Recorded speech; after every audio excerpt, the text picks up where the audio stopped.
You were driving down the highway, minding your own business, when suddenly that dreaded amber check engine light pops up on your dash. And maybe you even notice your diesel rig isn't pulling as hard as it usually does. If you have pulled the code P20D4, don't panic just yet, but you definitely need to pay attention because this is one you do not want to ignore. This code is specific to your exhaust aftertreatment system, essentially the chemistry set underneath your truck that keeps the air clean, and it points directly to the fuel injector B control circuit having high voltage. Now, when we say fuel injector here, we aren't talking about the ones inside your engine that make it run. We're talking about the injector that sprays diesel exhaust fluid, or DEF, into your exhaust stream. This system is crucial for breaking down those nasty nitrogen oxide emissions. The letter B just tells us which specific injector in the lineup is acting up, as some heavy-duty setups have more than one. Why is this happening? Well, your powertrain control module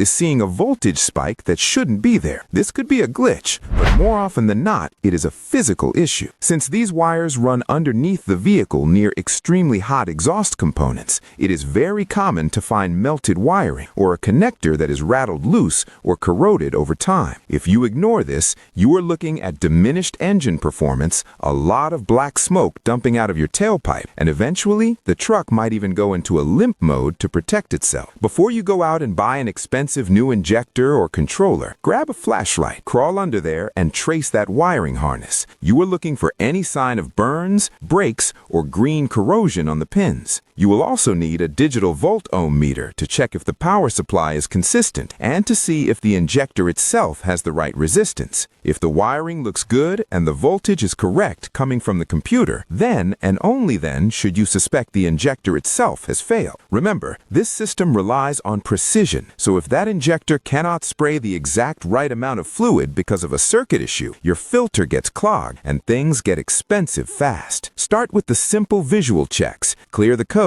and see if it returns.